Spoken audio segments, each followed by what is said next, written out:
বাংকৰ parking চেনেললৈ আপোনাক স্বাগতম জনাইছোঁ। আজিৰ ভিডিঅ'টো হৈছে আপোনাৰ এয়াৰটেল ডিছ টিভিৰ যোনটো নেকি নেটৱৰ্কৰ প্ৰব্লেম, ছিগনেল নাহে, সেইটো নিজে ঠিক কৰিব পৰা ব্যৱস্থাৰ কাৰণে এই ভিডিঅ'টো বনাইছোঁ। যদি আপোনালোকৰ এই সমস্যা হয় তেন্তে এই ভিডিঅ'টো শেষলৈ চাওক। আপুনি ডিছখন ৰাখিব লাগিব 50 যোনটো নেকি 50 ডিগ্ৰীত, আৰু যোনটো নেকি LNB হয় LNBটো অলপ বেকাকৈ থৈ দিব বেক চাইডলৈ। মই এইটো আপোনাক জাষ্ট দেখাই দিছোঁ জুম কৰি।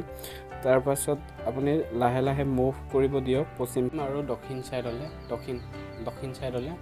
তাৰ পাছত শ্ল'লি যেতিয়া মুভ কৰিব তেতিয়া আপোনাৰ ছিগনেলটো অট'মেটিকেলি টিভিৰ স্ক্ৰীণত আহি যাব। কি কৰিব লাগিব, যেতিয়া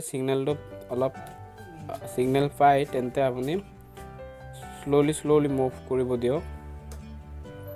তাৰপাছত ছিগনেল ছেটআপ বক্সটো যেতিয়া ছেটআপ কৰিব তেতিয়া মই আপোনাক ছেটআপ কেনেকৈ কৰিব লাগে সেইটো মই আপোনাক দেখাই দিছোঁ।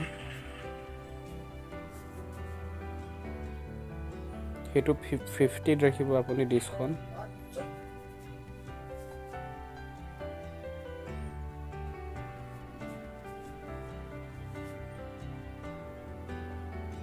যোনটো নেকি ৰিছেট হয়, এই ৰিছেটটো আপুনি ইংলিছটো ছেলেক্টটো যোনটো নেকি লেংগুৱেজ হয় আপোনাৰ সেইটো ছেলেক্ট কৰিব। তাৰপাছত নেক্সট বুটাম, তাৰপাছত আকৌ নেক্সট ৰিম'টৰ নেক্সট অ'কে ছেলেক্টটো, তাৰপাছত SES স্পেচ 7TP11 সেইটোত আপুনি ছেলেক্ট কৰি দিব। যেতিয়া ছিগনেল আহে সেইটো চাওক, ছিগনেলটো অহাৰ লগে লগে তলৰ স্ক্ৰীণত আপোনাৰ নেক্সট স্ক্ৰীণ আহিব, সেইটো ছেলেক্ট কৰি দিব।